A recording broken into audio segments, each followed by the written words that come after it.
Module 3, Implementation, the Compact. Welcome to Module 3. In this module, we will advance the Compact along the building block continuum. In Module 2, we reviewed the development and ongoing review of the Compact by school leadership. In this module, we will address how it is communicated to the school community, Part 1. How the school community is educated on their role in implementing the Compact, Part 2. And the opportunities that school provides for members to connect and fulfill their role regarding the Compact, Part 3. Part 1, Communication about the Compact. You will recall from Module 2 that the Compact outlines the responsibilities and expectations of parents, teachers, and students in successful student learning. Especially, the Compact outlines the responsibilities of parents, teachers, and the students themselves in forming a solid foundation of literacy and reading, self-directed learning, and respect and responsible behavior. The Compact also describes the roles of parents, teachers, and students in building a strong school community. As we've emphasized, having key documents that express the goals of the school community and responsibility of its members is important, critical.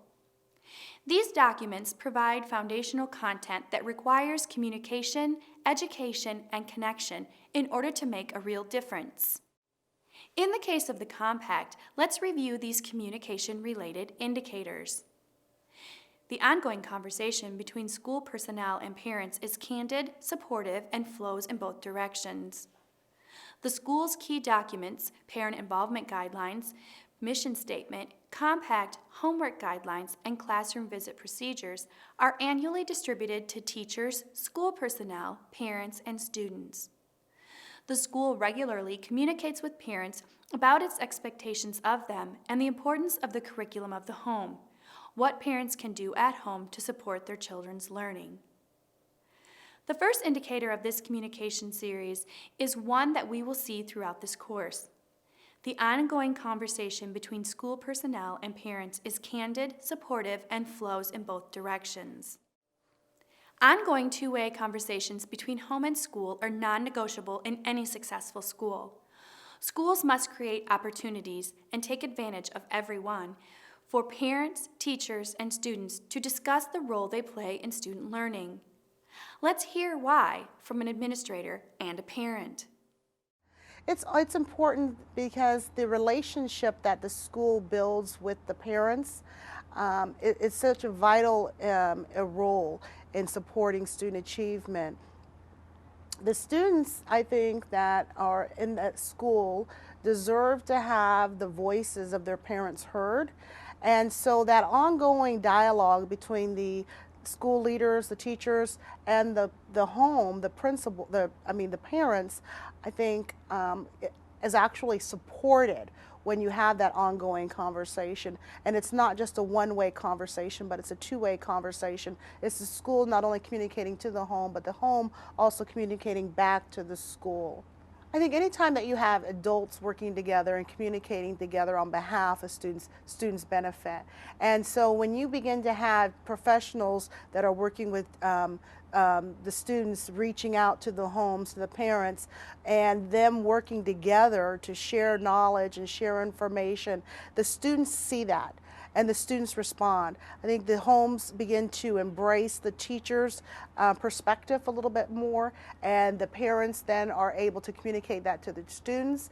And when the students then go to the schools, they're able to respond to the teachers with a little bit more respect for what it is that they're trying to teach them. And then they are a little bit more willing to learn and listen.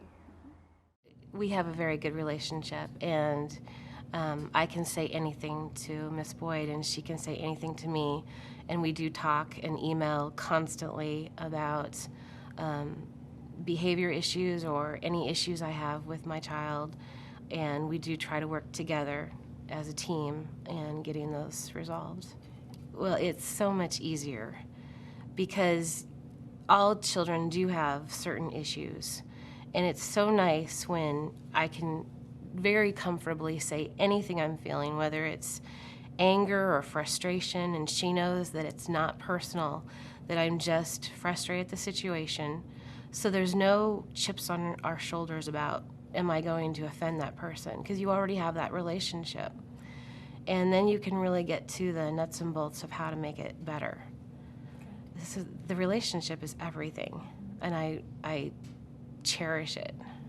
Well, the good thing is when there is an issue, I can go to my child and say, me and your principal are working on it, and she knows that we are, because she knows that we are talking constantly.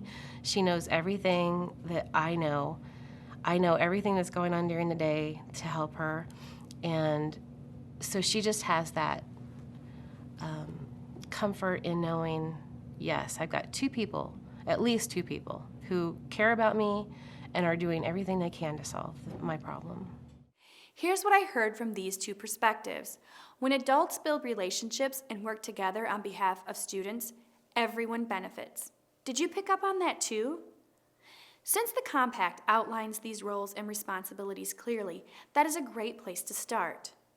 The school's key documents, parent involvement guidelines, mission statement, compact, homework guidelines, and classroom visit procedures, are annually distributed to teachers, school personnel, parents, and students.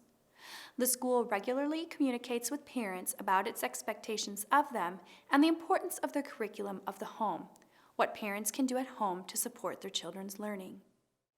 These indicators are pretty straightforward. Schools should establish a regular process for initial distribution of the compact and then use every opportunity, open house, parent-teacher conferences, home visits, etc., to regularly review and discuss the compact. Let's hear about the process these schools use to communicate their compact with teachers, school personnel, parents, and students, and then hear how they keep the compact front and center throughout the year. Parents are informed. Basically, we have multiple ways that we relate this info to parents. One, parents come in, we have family night. We have other nights that focus on standardized testing.